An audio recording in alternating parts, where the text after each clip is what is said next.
परमेश्वर का वचन कहता है कि जैसे मैं पवित्र हूं वैसे तुम पवित्र बनो। बाइबल में लिखा है कि लय व्यवस्था उसका 19 अध्याय उसकी 1 से 4 तक आप लोगों ने पढ़ी। परमेश्वर ने कहता है कि जैसा मैं पवित्र हूं वैसे तुम पवित्र बनो। उसकी प्रजा जितनी भी है, इजरायली लोग, मसीह लोग, परमेश्वर ने सभी को कहा कि जैसा मैं पवित्र हूं वैसे तुम पवित्र बनना है। जो कोई व्यक्ति पवित्र नहीं बनता, जो उसकी आज्ञा का पालन नहीं करता, जो उसकी आज्ञा का उल्लंघन करता है, तो उसके साथ क्या होता है बाइबल में आप लोगों ने देखा। जब मूसा इजरायलियों को मिस्र से छुड़ाकर जंगल के रास्ते ले जा रहा था तो परमेश्वर के वचन के अनुसार वह प्रार्थना करने के लिए पर्वत पर गया। और जब वहां गया तो जितने भी इजरायली लोग थे, बहुत सारे जो लोग थे, कोई सांप के द्वारा, कोई किसी के तरीके से वो मर गए थे। वो लोग मरे थे जो परमेश्वर को आदर सम्मान नहीं देते थे, परमेश्वर की आज्ञा का उल्लंघन करते थे। और उन सब ने बताया कि मूसा अभी तक नहीं आया, क्यों ना हम एक ऐसा काम करें कि हम एक बछड़ा बना करके, एक ईश्वर की मूर्ति बना करके, जबकि उन्होंने देखा नहीं था, परमेश्वर डायरेक्ट बात करता था नबियों से। उन्होंने बछड़ा बना करके उसकी पूजा की और परमेश्वर को गुस्सा आया और उसी पाप के कारण वो इजरायली लोग मारे गए। बहुत कम लोग जो है इजराइल के अंदर पहुंचने पाए मिस्र से। परमेश्वर ने इसी प्रकार कहा कि जैसा मैं पवित्र हूं वैसा तुम पवित्र बनो। हालेलुया। कोई व्यभिचार करता है, कोई चोरी करता है, कोई डाह करता है, कोई क्रोध करता है।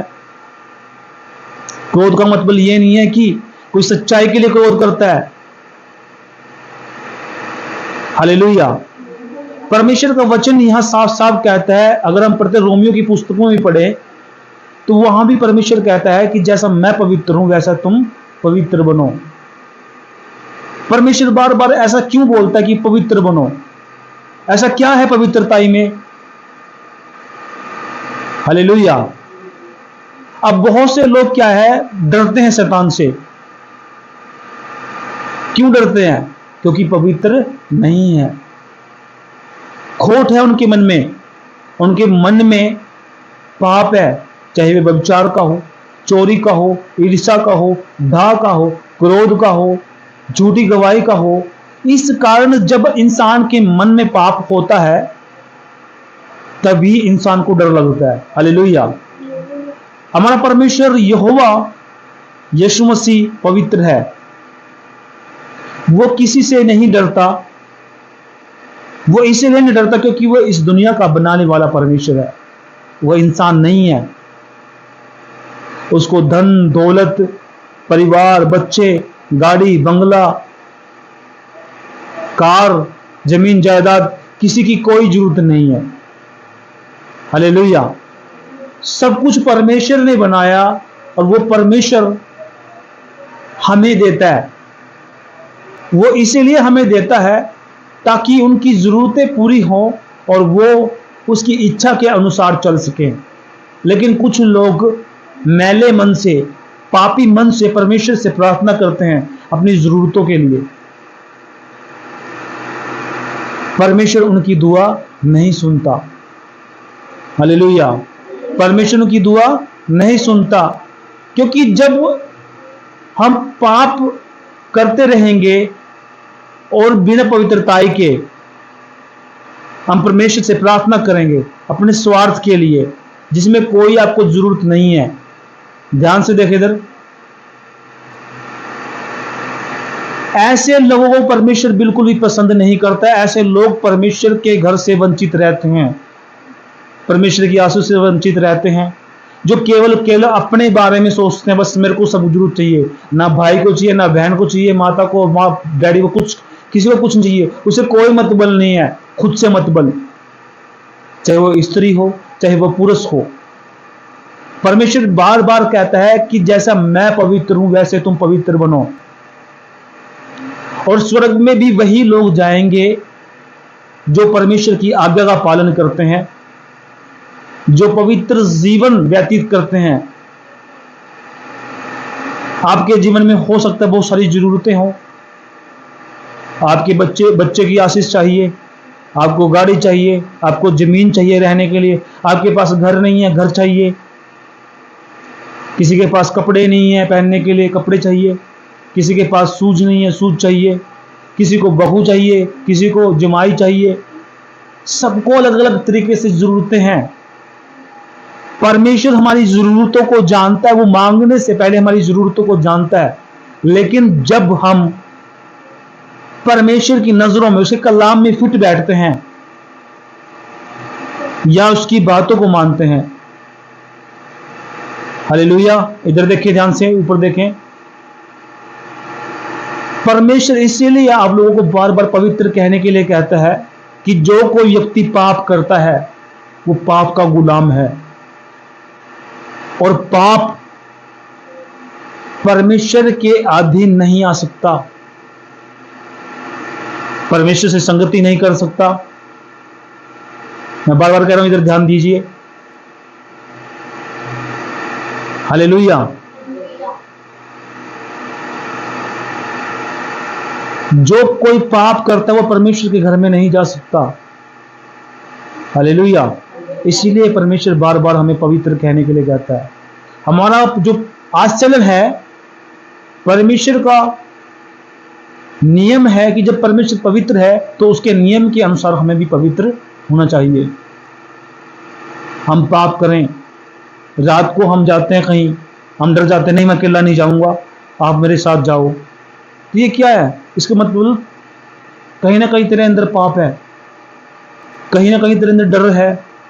वो डर भी इसीलिए क्योंकि पाप है। जब हम कोई दुष्ट आत्मा की मूवी देखते हैं, शैतान की मूवियां देखते हैं, बार बार परमेश्वर की कम शैतान की मूवियां देखते हैं, शैतान के नाटक देखते हैं, तो क्या आएगा? डर आएगा, क्योंकि हम परमेश्वर को पहला स्थान नहीं देते, हम शैतान को पहला स्थान देते हैं। चर्च में लेट आना, चर्च में बुला बुला कर लाना, ये क्या है? पाप है। और जब आपके जीवन के अंदर पाप होगा तो क्या आप परमेश्वर की संगति में बैठ पाएंगे? बेचैनी होगी, पिटेंगे आप, जूत खाएंगे, क्या हुआ? बार बार आप डिस्टर्ब करेंगे, गीत गाने वाले को भी, अपने पास्टर को भी, क्या होगा? वो उससे क्या होगी? संगति भंग होगी, और संगति भंग होगी तो परमेश्वर उसे देखता है, परमेश्वर उसे जानता है। इसीलिए परमेश्वर का वचन कहता है कि हमें पवित्र बनना है। पापी लोग पाप में मरेंगे। बाइबल कहती है अंतिम दिनों में ऐसा होगा कि पवित्र पवित्र होता जाएगा और पापी पापी होता जाएगा। क्या आप लोग चाहते हैं कि आप परमेश्वर घर में ना जाएं? हर कोई चाहता है कि परमेश्वर के घर में जाएं, लेकिन जब जाएगा जब आप परमेश्वर को पहला स्थान देंगे अपने जीवन में और पवित्रताई के साथ जीवन व्यतीत करेंगे। पास्टर आता है चर्च में, प्रचार करता है, प्रचार करके चला जाता है, पब्लिक सोचती है वो वैसे ही भौंकता है, भौंकना उसका काम है और संडे को चले और चल जाएं, ऐसा नहीं है। लेकिन जिस दिन आपके साथ शैतान आपको हष्ट भ्रष्ट कर देगा, उस दिन याद आएगा कि मैं मेरा पास्टर क्या कहता था। हालेलुया। इसीलिए अपने आप को पवित्र रखें और परमेश्वर की अगुवाई में चलें। हालेलुया। तो परमेश्वर के साथ संगति में रहें, जैसा परमेश्वर चाहता है वैसे आप लोगों को करना है। हालेलुया। कोई भी व्यक्ति अपने पास्टर की बात माने, ईमानदारी से परमेश्वर के सामने बैठे। पास्टर के सामने नहीं बैठे आप लोग, आप परमेश्वर की हजूरी में बैठे हैं, आप परमेश्वर के सामने बैठे हैं। परमेश्वर आप लोगों से प्यार करता है। संडे के दिन हम परमेश्वर को महिमा देते हैं, इसीलिए हम बचे हुए हैं। हो सकता परिवार में झगड़े हो जाएं, हो सकता हमारे खुद के झगड़े हो जाएं, हो सकता है पड़ोसी के साथ झगड़ा हो जाए, हो सकता है पति पत्नी के साथ झगड़ा हो जाए। तो इसीलिए हमें जांचना है और परमेश्वर में चलना है। Hallelujah, hallelujah. आइए हम प्रार्थना करें और वचन करें।